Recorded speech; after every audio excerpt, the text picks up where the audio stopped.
po si Lito Pimentel. Ang role ko po dito sa episode na to, nasa Dista, ay si Fernando, yung pong ng torture, gumawa ng masama dun sa mag-asawang Nida at Temio.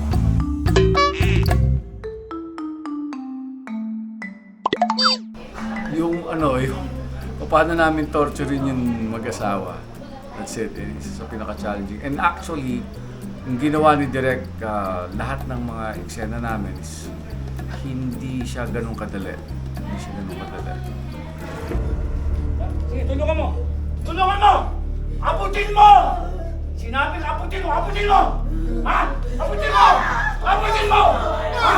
Abutin mo! Ha? Ha? Abutin mo!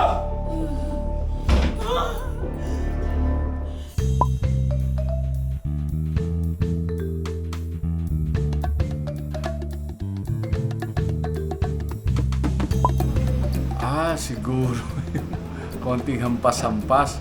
Pero sana matagalan ko.